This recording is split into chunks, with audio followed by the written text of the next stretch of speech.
Hello, everybody. Happy Monday. So, it's a couple things that I don't know if I want to get off my chest or I got on my mind. That's what I'm gonna say. But I'm gonna start out by saying Happy Monday and Happy July the 10th. I hope everybody had a great weekend. I hope everybody was being safe out there. So, I want to start out by saying I'm not gonna say no names. I'm just gonna say this. How would you feel? This is my thing. With certain people in your life. They say you don't know what's going on with them, but they'll tell it to maybe your ex or your boyfriend, you know what I'm saying, or your husband, because they create that good bond with them. But you didn't know what they was going through in life. You didn't know allegedly that they was on doing drugs or allegedly they was staying on the street. And then they throw up in your face that they were staying on the street and doing drugs. But if you would to kept in contact with them and kept calling them and stop changing your number so much, you would have known what's going on with them. But I want to understand something. Even if you didn't keep in contact with them and you didn't have the same number, and this person knew where you stayed, and this person knew that you don't constantly move like that. Once you move that one time, you stay in that place by 5 to 6 years. How's that a problem? And even if you did lose in contact with that person, you get back in contact with that person now.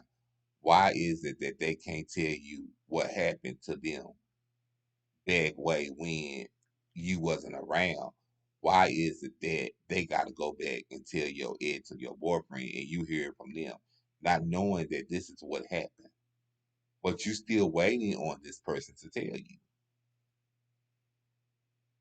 I mean, I've been trying to find the wins of that, and I've been trying to find them, and I've been, you know, find some understanding and come to some kind of grip. And if y'all wondering why I'm bringing this subject up, because this have happened to me this morning. Somebody I know confronted me with this situation. I had no idea that this was going on, but at the time that I lost in contact, I had started getting real, real sick. That's number one. Number two, I ended up breaking my neck and ended up being in the hospital. My phone, everything was stolen from me. All the way from my phone to my computers to my laptop to my tablets, stuff like that. So I didn't have no chance on knowing that this person was going through all of this. But I'm gonna say this: the last time I seen this person was before I got sick. This person knew where I stayed, so I'm thinking if this person knew where I stayed before I got sick, why this person couldn't come back to my old address to see that I still stay over there? Because I had been trying to find this person, right? And they hadn't been on Facebook. So what I did was did something out of the unordinary. I don't know if I told y'all this or not, or it might have been I wrote it in my book. Which I'm gonna get to the book part, y'all. I know y'all wondering when I'm gonna have it coming out. So I had something unordinary. Y'all know I don't really deal with my ex like that. But me and my ex really have been on good terms here lately. So I had sit there and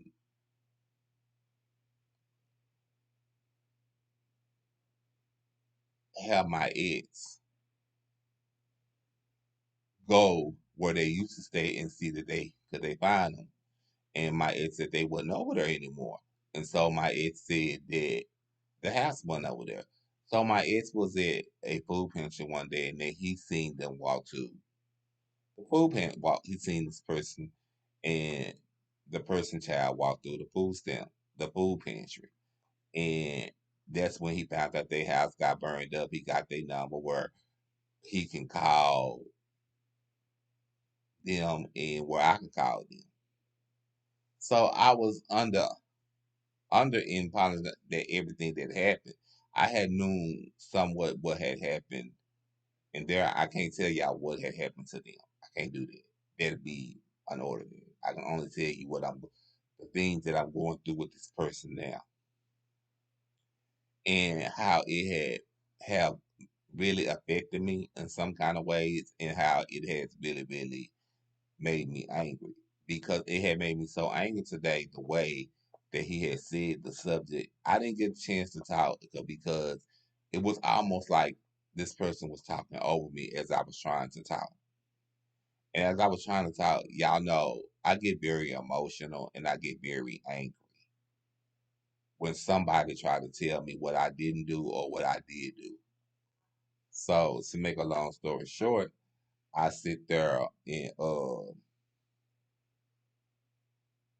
I sit there and gave the phone, or I think hung the phone up, because I just didn't want to be bothered with it. I didn't. I just didn't want to be bothered with it no more. So that was that. And I had called my ex and told my ex what was said, because I was literally almost going into a seizure. And I hadn't had no seizure in a while, and I've been trying to control my seizures, because I felt like that's been the most important thing to me. And like I said, I'm not here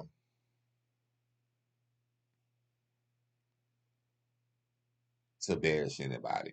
I'm not even here to say anybody was wrong. I'm not even here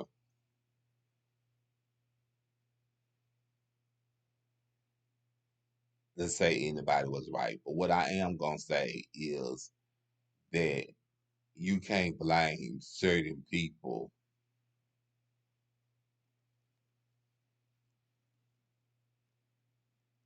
for just certain things. You understand what I'm saying?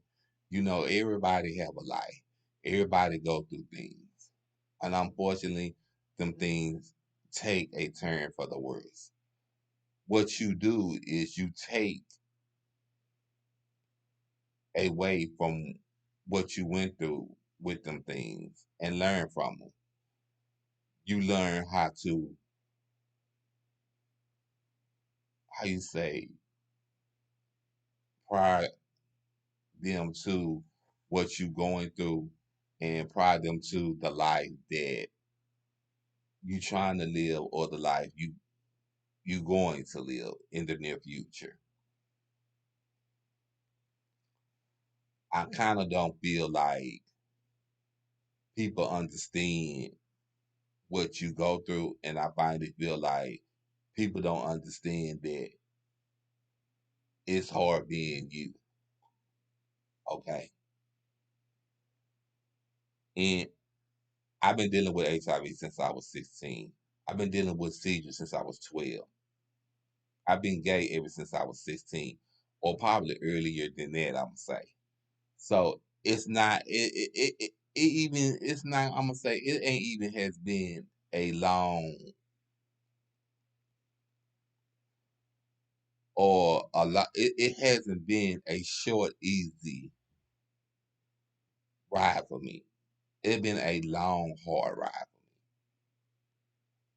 I've been to county jail, prison. I've been everywhere. You name it, I've been it.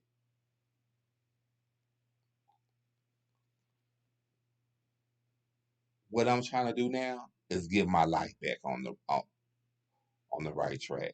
What I'm trying to do now is do better. What I'm trying to do now is build from the ground up. What's going on with me now? I can tell you what's going on with me now.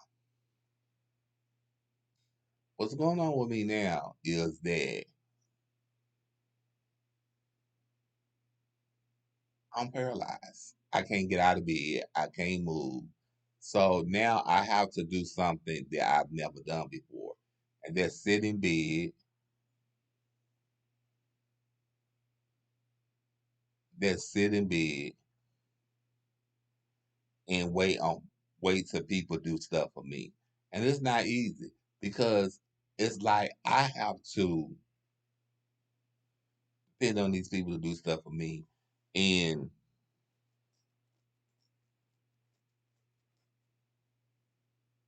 They have lives of their own. And it's not easy. Hold on, y'all.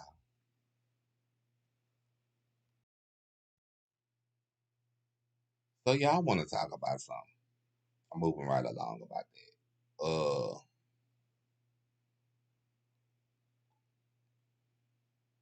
I want to talk about something else. How does that really make y'all feel? Because it actually makes me feel some type of way.